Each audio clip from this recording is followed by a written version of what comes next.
జిల్లాలో ఎస్ఐఆర్ మీద జరిగే మీటింగ్స్కి మళ్ళీ కార్యకర్తల్లో మంచి స్పందన వస్తుంది. ఎట్లాగైనా సరే జగన్మోహన్ రెడ్డి గారిని మళ్ళీ ముఖ్యమంత్రి చేసి ఉద్దేశంతో తూర్పు గోదావరి జిల్లా ప్రజలందరూ కూడా, కార్యకర్తలందరూ కూడా సిద్ధంగా ఉన్నారు. ఈ స్పందనే దానికి అనవసరం. ఎందుకంటే ఒక హాలు పట్టట్లేదు, మళ్ళీ అంతమంది జనం బయట ఉండిపోతున్నారు. కొన్ని మీటింగ్ అయిన తర్వాత కూడా మనం చెప్తే కానీ లెగట్లేదు. అంత శ్రద్ధగా, అంటే వాళ్ళ ఇబ్బందులు అంత దారుణంగా ఉన్నాయి, ప్రజల తాలూకు ఇబ్బందులు అంత దారుణంగా ఉన్న పరిస్థితి మనం చూస్తున్నాం ఈ జిల్లాలోని. అందుకనే ప్రజలందరూ కూడా వైఎస్ఆర్ కాంగ్రెస్ పార్టీ తరఫున పోరాడడానికి సిద్ధంగా ఉన్నారు.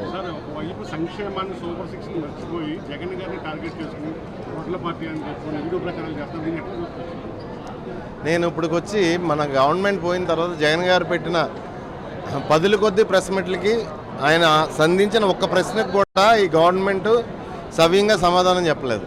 ఏదన్నా అంటే గొడ్డల పార్టీ అంటున్నారు, మరి వాళ్ళ గుణపం పార్టీ కదా, వెన్నుపోటు పరిచి గుణపం పార్టీ కదా వాళ్ళదే.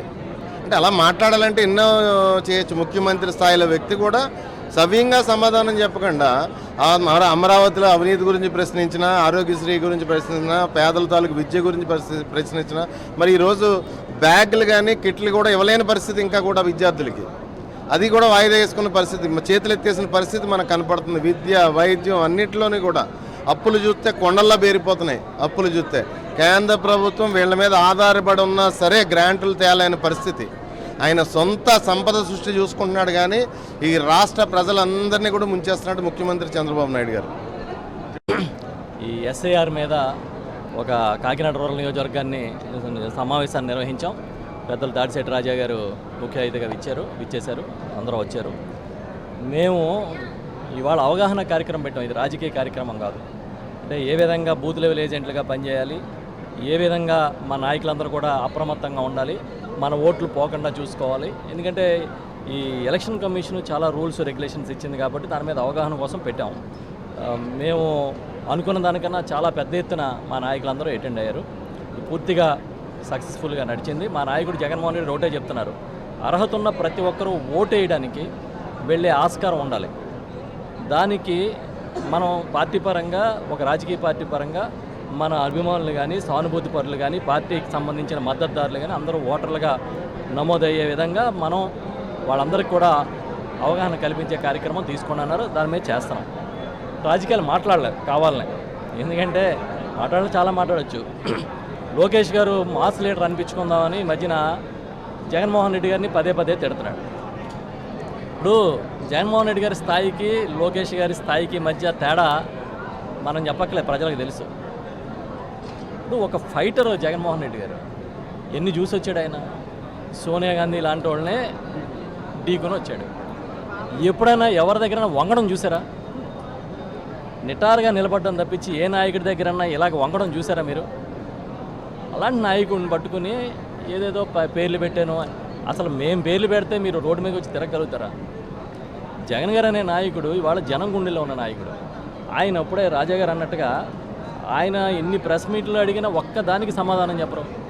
మేము అడుగుతున్నాం సూటిగా, 14,000 ఒక చదరపు అడుగుకి ఎందుకు ఖర్చు అవుతుంది అమరావతిలో? అది చెప్పరు. అసలు నువ్వు అన్నీ ఇసుకిస్తావు, కరెంట్ ఇస్తావు, అన్నీ ఇస్తావు, మట్టి ఇస్తావు, మశానం ఇస్తావు, అన్నీ ఇస్తావు, GST ఫ్రీ ఇస్తావు, అన్నీ ఇస్తావు, ఎందుకంటే చెప్పడు. 99 పైసలకి ఎలా ఎకరం ఇచ్చేస్తావయ్యా అంటే జగన్ గారిని తిడతారు. అంటే జగన్ గారిని తిట్టడం ద్వారా ప్రజల్లో ఏదో చేస్తున్నాం అనుకుంటున్నారు, కానీ వాళ్ళు తిట్టే కొద్దీ జగన్మోహన్ రెడ్డి గారు అనే వ్యక్తి ఇంకా స్ట్రాంగ్ అవుతాడు. మాలాంటి వాళ్ళు చాలామంది ప్రాణం ఇచ్చేవాళ్ళం, ఆయన వెనకాల పరుగులు పెట్టేవాళ్ళం, ఆయన మాట చెబితే శిలాశాసనంగా అమలు చేసేవాళ్ళం చాలామంది ఉన్నాం. మేము మళ్ళీ చెప్తున్నాం, లోకేష్ గారు మీరు సంస్కారంగా మాట్లాడడం అలవాటు చేసుకోమని చెప్తున్నాం. ఎందుకంటే రాజకీయాలకి హుందాతనం తీసుకురావడం మానేసి మీరేదో మాస్ లీడర్ అనిపించుకుందాం, నేను జగన్ని తిడితే మాస్ అయిపోతాను అనుకుంటున్నారేమో.